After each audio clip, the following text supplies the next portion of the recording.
The sister of the bride is getting antsy. There we go. Harder. Hard. Oh,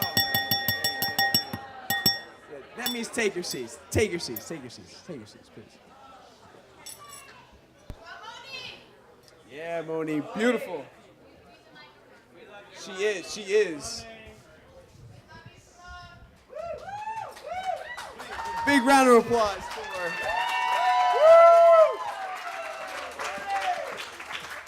The beautiful, the amazing sister of the bride.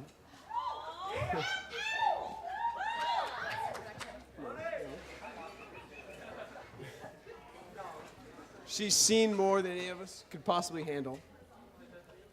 And she's handled it extremely well, and she's taken great care of herself and her sister and all of us for many, many years. And she's done it with style. I'm sorry. You want me to yell into the microphone? Okay. She, absolutely stunning, amazing, well-composed, beautiful maid of honor. Doc McGlock.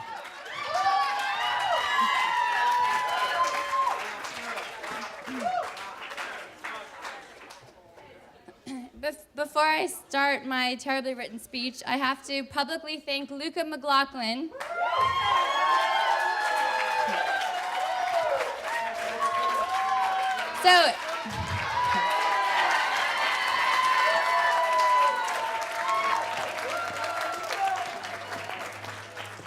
So everybody is clapping because Luca has hand-designed all of the shirts that you see at the staff around you.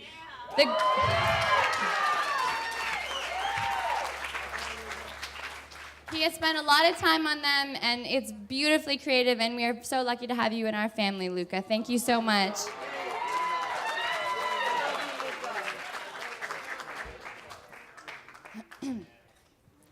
Okay, so as Chris sort of ruined the first part of my speech, but I'm pretending like he didn't say that. So for those of you who don't know me, I think the resemblance has given me away as Jonna's younger sister.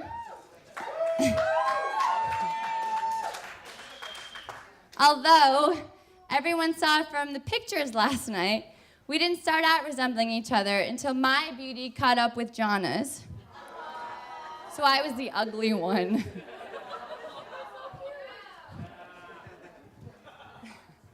I'd like to first thank you all for coming from far and wide to celebrate this special day together. To anyone who knows Jonna and Brian and what great producers they both are, it's to no one's surprise that today has gone so amazingly well, and thank God for the weather.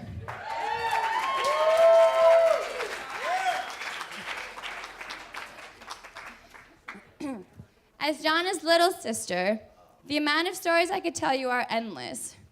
Some of them would make you cry, most of you cringe, and a couple laughs along the way. But for the purposes of today, there are just a few things that I'd like to share with you about my big sister, and why today is not only the happiest day of her life, but mine as well. You don't have to aud everything, but thank you. I appreciate it, Chris. I really do. Thank you. I love it. Thank you. I'm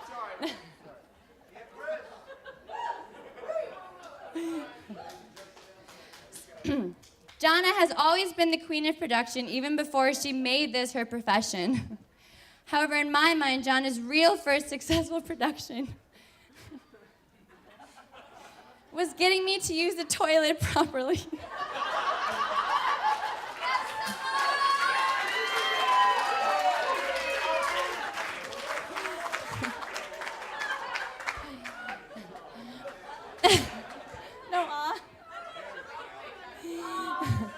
I am glad all of you were able to see this moment last night, as my father graciously made this special moment a part of the slideshow.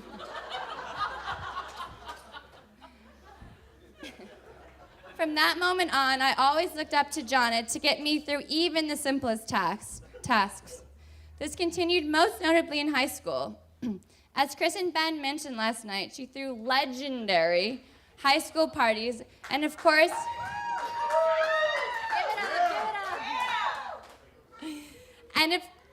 and of course it became something I tried to emulate.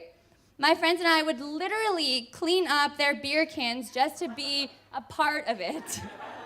Can I get a what, Shannon? I wanted to be Jonna, down to her oversized Jenkos and her keen interest in books. I even kept, that's all right, no one's judging you. I even kept a diary because I knew Jonna did. I wore a bra the same time Jonna did, even though there was nothing there on either of us.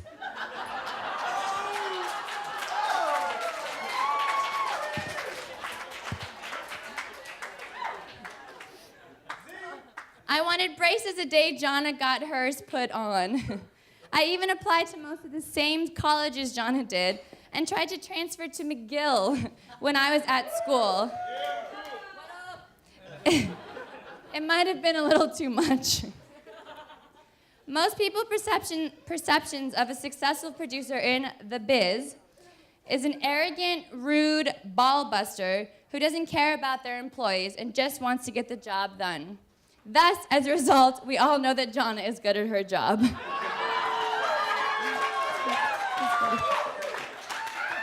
JK. Sorry, not sorry. The reality is that Jonna emulates the same personality in her job as in life. Hold on. A gracious, caring, warm-hearted, supportive, and loving individual. There are not enough adjectives to describe how amazing she is. My older sister has been there for me my entire life. Clearly, from my first embarrassing moments to my first tears. We've seen parts of the world together, experienced our first heartbreak together, danced on stage side by side, held hands, shared clothes, shared the same basketball team with our father as our coach. And for a long time, and so much more. She is a person who knows what to do in every situation, like organizing packages from all my friends to send me when I was in England and times were tough. Although this is my experience with her, I know there is not a single person in the room who has entered into Jonna's life that could say that she would not do the same for them. And the best part is these moments are not even a second thought for Jonna. It is just who she is. But today isn't all about Jonna. I first heard about Brian, of course, from Jonna, but the second phone call was from my mom. We used to chat every day about various life updates, but this chat was about this mysterious journalist working for PBS who loved crossword and played Scrabble for fun.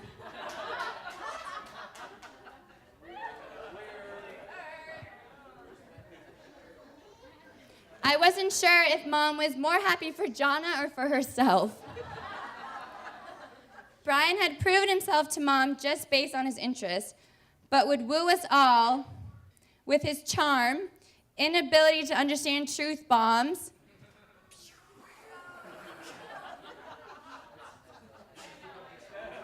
factual explosion, his dapper style, intelligence, worldly wisdom, good looks resembling Paul Rudd,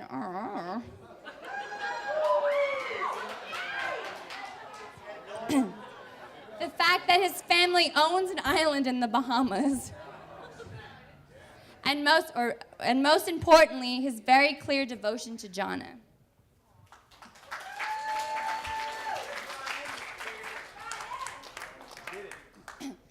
I don't know another couple more perfect for each other. They have agreed to name their children after characters from their favorite TV show, Penny and Desmond.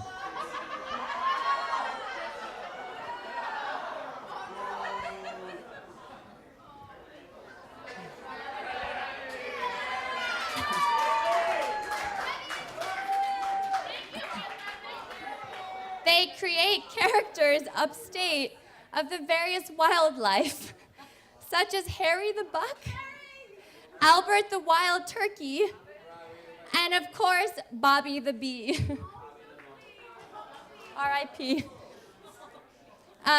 Their lives revolved around the needs of a very adorable dog, and in fact have several songs written to Sophie to encourage her to eat in the morning or to take a poop on walks. Mom saw something in Brian that I hope you all have. He is a wonderful addition to our family, and I couldn't be happier for these two lovebirds. I look up to you once again, Jonna, for a wedding that is as inspiring as yours. So, to continue with the metaphor, Jonna and Brian, you have produced the first best half I know. From your courtship to today, you have frustrated all your fans with your perfect story, ensuring that we all are always tuning in to see what happens next in your amazing lives together. As a result, me and everyone in this room are so excited for the second half, knowing that in the history of production, there has never been a love story produced so well.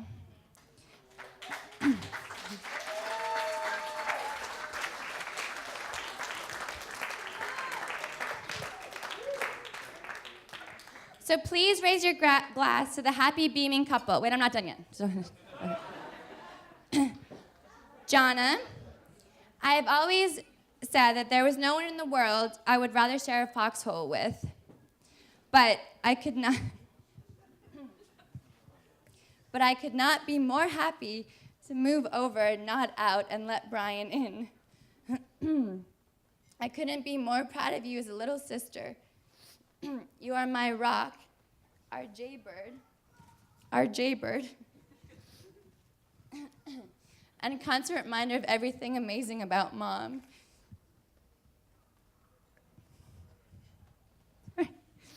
I will continue. Almost done.